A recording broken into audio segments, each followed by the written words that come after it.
In the economic calculation, we have to add also two more components which normally are not included. One is the health cost created by the pollution of oil and other polluting energy sources. And the second is the ecological cleanup that needs to come after such disasters. By the way, not only such disasters. On the regular basis, we are driving here the cars in the city of Belgrade, 2 million people. I don't know exactly the number of cars, but these cars pollute, and there is oil that goes into the underground soil, and so on and so forth. This is something that leaves a prolonged, devastating remark. Israel, not so much because of an advantage that others do not have, but it is no different. We have no more sun than many other countries have. We are not more dependent on oil than many other countries are.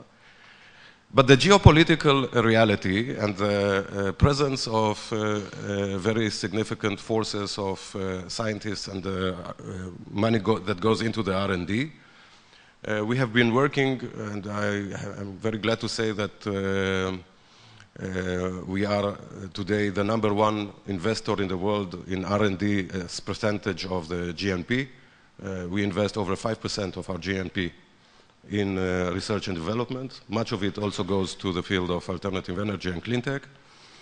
And we have developed very significant technologies which are in the forefront in the field, whether it is solar energy, whether it is biomass. We have come to the realization that probably in Israel, wind technology is going to be applied, and definitely that is going to be one of the alternatives. But in Israel, wind technology is not going to be a major source of alternative energy. We are experimenting with producing energy from the sea waves and many other areas. Of course, biomass, I think I mentioned. In addition, we were lucky enough to have discovered in the last 2 years, 3 years maybe, extremely large quantities of natural gas on the offshores of our country. And in a very quick process, we are now transferring much of our energy supply structure, particularly for the production of electricity, to the use of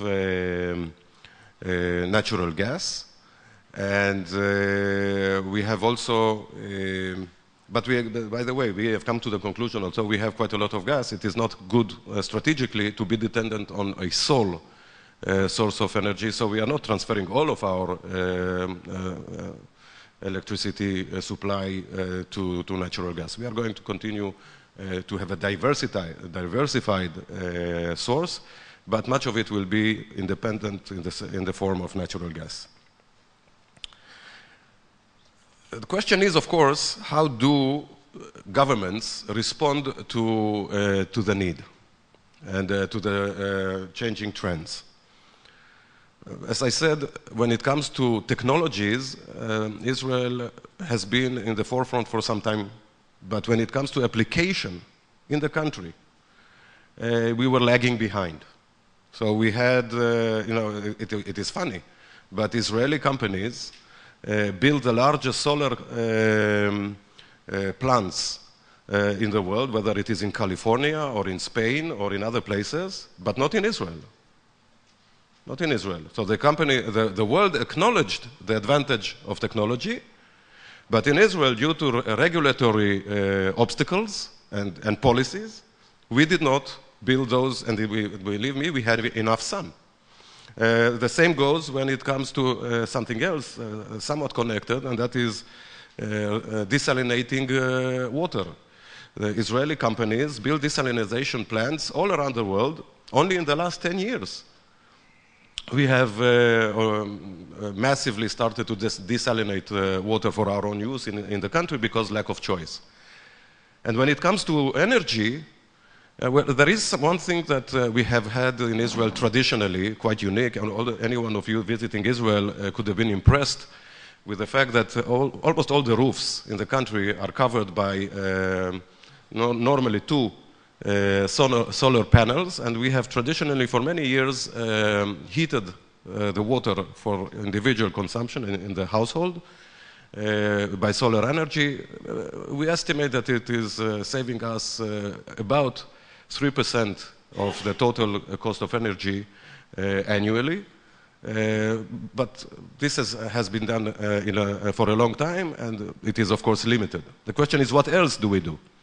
So in the last few years, I would say, in self-criticism, finally, Israel has decided to go through extensive legislation and reform to encourage the building of large solar plants, medium-sized solar plants, and even the household solar plant, so that an individual that wants to build a small solar plant on his roof will be connected to the electrical grid of the National Electrical Company, and he will be able to sell the surplus of what he produces to the electrical company.